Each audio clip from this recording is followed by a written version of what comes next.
Tak toto je jeden z tých stromov, pri ktorých si človek povie, to bude na chvíľu. A potom zistí, že nebude. Na prvý pohľad je to len orech, lenže pri stromoch býva rozdiel medzi tým, čo vidíme zvonku a tým, čo nás čaká vo vnútri. A presne o tom bude dnešné video. Ukážem vám, prečo sa pri takomto orechu často používa plošina, prečo to nie je práca na pol hodinu a prečo sa cena za podobný orez môže vyšplhať oveľa vyššie, než si väčšina ľudí predstavuje. Ja osobne mám rád lezenie. Keby som si mal vybrať medzi lezením a plošinou, vo väčšine prípadov idem radšej liesť. Plošina je tak trochu cheating, ale pri takto rozkonárenom orechu je situácia trochu iná. Takýto strom môže mať 15 metrov, niekedy viac. Má množstvo terminálov, bočných vetiev a často veľmi komplikovanú korunu a práve vtedy môže byť plošina rozumnejšie riešenie. Niekedy dokonca aj lacnejšie. Prečo? Pretože čas sú peniaze. Ak by som sa mal dostať ku každému terminálu lezením, môže to zabrať podstatne viac času ako práca z plošiny. A čas zákazník nakoniec zaplatí tak či tak. Ďalší dôvod je bezpečnosť. Pri orechoch totiž nikdy presne neviete, čo vás čaká, najmä v bočných vetvách. Často vyzerajú zdravo, majú listy, vyzerajú pevne a potom do nich spravíte rez a zistíte, že polovica dreva je preč. Alebo že je vo vnútri dutina, alebo začínajúca hniloba. No práve preto pri veľkých orechoch radšej používam plošinu. Veľa ľudí si myslí, že plošina znamená pohodlie. Vyveziete sa hore, odrežete pár konárov a idete domov. Realita je trochu iná. Veľkú časť času človek nestraví pílením, ale tým, že sa snaží dostať na správne miesto, posunúť rameno, vyhnúť sa konárom, nastaviť správny uhol, premyslieť si ďalší rez. Niekedy je samotný rez otázka pár sekúnd, ale príprava trvá niekoľko minút. A práve tá príprava je často najdôležitejšia časť celej práce. Paradoxne najväčší nepriateľ pri práci z plošiny často nie je strom, ale samotná plošina. Konár nesmie dopadnúť na kabínu, nesmie poškodiť rameno, nesmie naraziť do koša a nesmie zničiť techniku za 10 000 eur.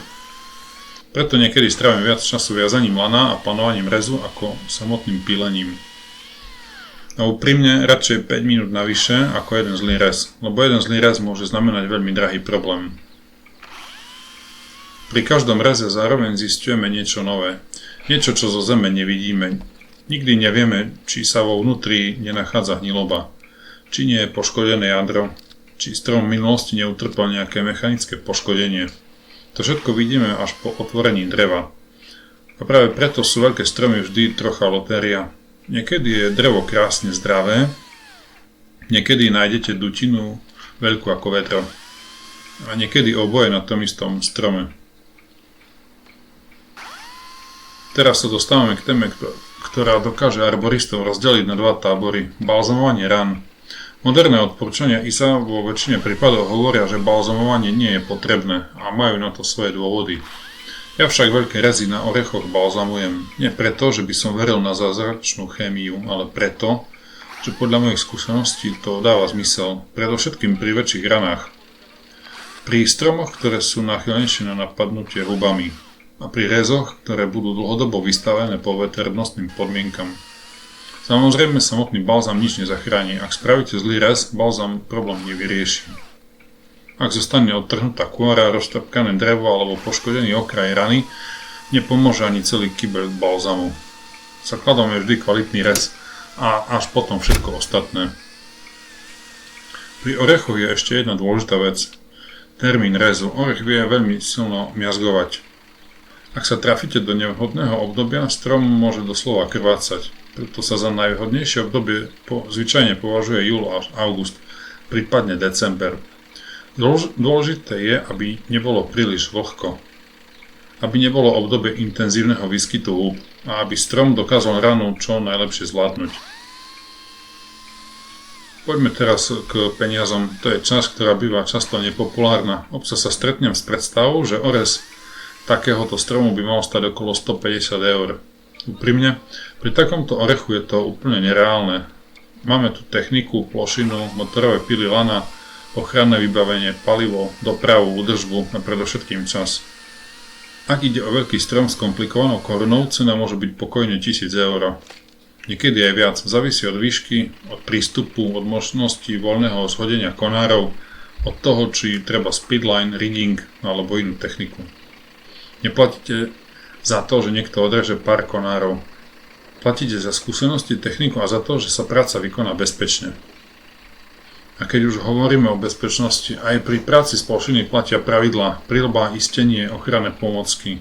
Na Slovensku sa stále občas stretávam s tým, že niekto stojí v koši bez istenia, bez prilby a s motorovou pilou pod nohami. To, že sa mu zatiaľ nič nestalo, ešte neznamená, že pracuje bezpečne. Stačí jedna chyba, jeden šmík, jeden nepredvídaný pohyb konára a problém je na svete. Pri samotnom reze sa snažíme myslieť aj na budúcnosť stromu. Veľké zásahy nie sú dobrý nápad. Vo všeobecnosti by sme nemali odstrániť viac ako približne štvrtinu koruny naraz. Samozrejme existujú výnimky, niekedy musíme odstrániť veľký konár.